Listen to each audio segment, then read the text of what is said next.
ઘટના સ્થળ હું રોડ ઉપર ચાલવા વોકિંગમાં નીકળ્યો હતો અને ધડાકાભેર અવાજ આવ્યો એટલે બધી ગાડીઓ 108 જેવું અમને અવાજ ખૂબ સંભળાયો એટલે અમે દોડીને ઉપર રોડ ઉપર આવી ગયા એક્સપ્રેસ ઉપર અને ત્યાં આવીને જોયું તો ઘટના સ્થળે બહુ ભયંકર ઘટના બની હતી, જેમાં 3 લોકો તો ત્યાં મૃત્યુ જ પામ્યા હતા. એક ડ્રાઈવર,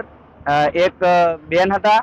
એ વિધવા જેવા હતા કંઈક, અને એક ભાઈ એ રોડ ઉપર મૃત હાલતમાં પડેલા. અને અમે આગળ ગાડીમાં જોયું તો બીજા મિત્રો અમારે પહેલા આવી ગયા હતા, એ પણ ડ્રાઈવરને કાઢવામાં ખૂબ મહેનત કરી અને એટલો ભયંકર એક્સિડન્ટ હતો કરુણાતીત કે ડ્રાઈવરને કાઢવામાં 1.5-2 કલાકના છોકરાઓએ આજુબાજુના ખૂબ મહેનત કરી અને ટ્રાફિક પોલીસ બી આવી, ટ્રાફિકને હટાવવાના બી પ્રયત્નો કર્યા અને અંતે અમે એક ક્રેન આવી એનાથી પણ એમને ડ્રાઈવરને બહાર કાઢી અને અમે એક